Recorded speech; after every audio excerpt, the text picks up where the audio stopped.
George Thompson. He was reminded of who's the master and who's the slave when he was recording a police officer who was talking on the cell phone and just yelling loud expletives. And Mr. Thompson yelled across the street, "Hey, you know, keep it down. Why don't you stop using that bad language?" And the cop was like, "Why don't you shut the F up and mind your effing business?" A man arrested for using his cell phone to record a police officer. Was he breaking the law, or is it a case of police overstepping their authority? Should you be allowed to record a public official doing their job in a public place? One man was arrested for doing just that. Just one look at the sign outside George Thompson's Fall River apartment, and it's clear he isn't shy about airing his concerns. I'm going to be a troublemaker with this and with this city until this is investigated right.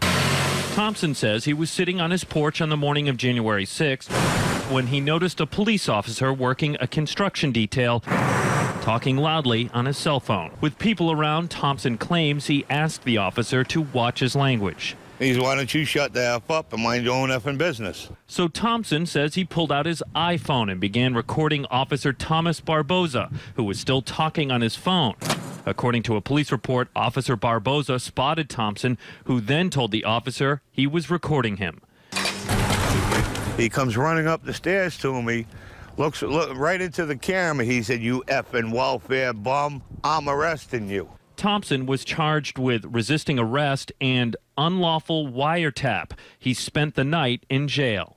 Massachusetts law prevents you from recording someone else's voice without their knowing. What do you say to the people who will go, "This doesn't pass the sniff test"? Well, I would suggest they go to the legislature and change it.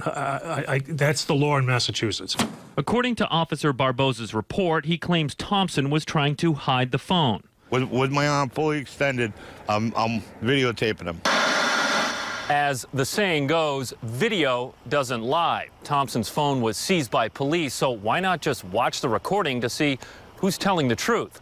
Well, police tell us the phone was reset 2 days after it was taken into custody, erasing the video.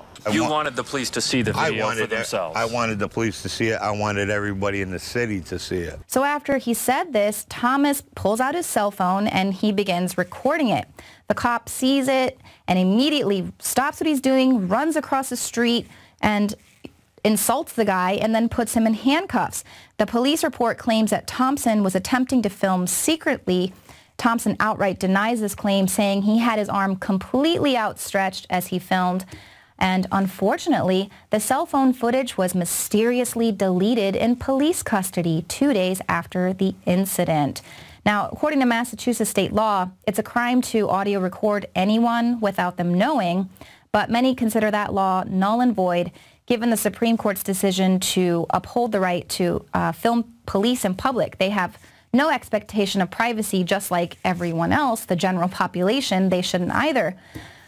But first of all, it's not wiretapping to record police on your cell phone. Wiretapping is what Piers Morgan did when he tapped into the phones of people he was trying to do stories on through his tabloid newspaper, actually eavesdropping on their phone calls without their knowledge. That's wiretapping. So here they're just twisting the law. But secondly, no one is talking about how the police tampered with evidence. What about that? Tampering with the evidence. They make this guy spend the night in jail.